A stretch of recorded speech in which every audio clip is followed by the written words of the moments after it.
a woman who built her own house. Yeah. But then when I found out that she was a ballerina. Yeah. Mel was a ballerina. Yeah. What were the things that Mel did in her life? Well, she acted on the stage. She was a ballerina. She was one of the first women in California that flew an airplane. Really? Yeah. She was one of the first women, too, to have a carpenter's or an electrician's license. Right. She ended up, shortly before she died, getting her nurse's degree in her 60s. She got her nurse's license in her 60s. Wow. She worked as a nurse's aide in the hospital, and then she studied like crazy, and just before she died, she got her degree as a nurse. Wow. And on top of that, she had 13 husbands. 13 husbands. She built her own house across the street from Bob and Pete. She built her own house. It's amazing to think that she did all that and she was an alcoholic, too. Yeah.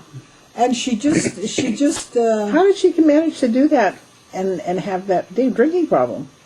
She did, because she'd go through periods where she would be she was a binger, stone sober for a year, right. And she had an idea of something she wanted to do. She'd stop drinking, and she'd just start working on something she wanted to do till she got it done. Mm-hmm. Say she'd marry a new guy.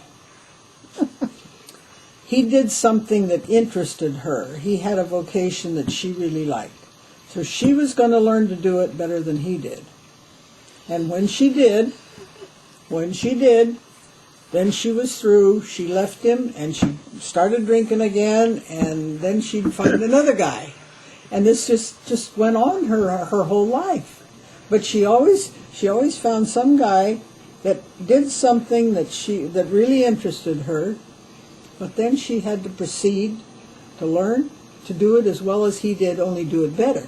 Now, was that when she learned to be the skydiver? She knew a pilot? Yeah.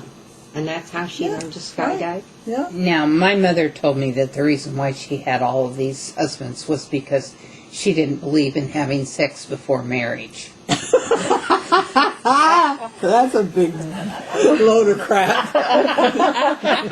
I figured it was. Oh, Mel was a character. You couldn't help but love her, though. You know, she really was a character. The thing that I remember about her was I had just gotten my driver's license, and she had been on a huge bender in Stockton. And Betsy had gone down and picked her up and taken her out to the ranch. But all of her car and all of her things had been left at this hotel in Stockton. And Mom and I went down and went into her hotel room and cleaned it out. And then I drove one car and my mother drove the other car out to the ranch. Which ranch? McClure's ranch. Okay. Had to be 17, I think. Maybe 18, I don't know. Well, we get in this hotel room, and it is really a dive. I mean, really a dive. In a part of town you wouldn't want to be in. What amazed me was my mother knew all the places to look. Okay? She goes in the bathroom, pulls up the back of the toilet, and digs a bottle out of the back of the toilet. Then she goes, flips the mattress under the bed, and pulls out all the bottles from underneath the bed. I mean, she just went through this whole hotel room, and by the time we got through, she had more than one waste paper basket absolutely filled with both empty and partially drunk bottles, okay? And finally got them all together and all away and all Mel's stuff packed up, and Mother got in a Rambler and took off, and I got in our car and followed her. And I thought, why do people do that? Why do they hide their booze in their own room? You know, I never understood that. The sisters might come and go searching for it, I guess. But it's funny because that's one of the memories I really have of her. I never saw her. I don't know how bad shape she was. She had to be pretty bad, though, because there were a lot of bottles that came out of that room, let me tell you. So, you know, and she could come off of a period of drunkenness like that and just look like the wrath of God, and she would just disappear. And you never know where is Mel, what's she doing? But she just would disappear. And all of a sudden she'd come back looking like, like she just stepped out of a bandbox. Mm-hmm.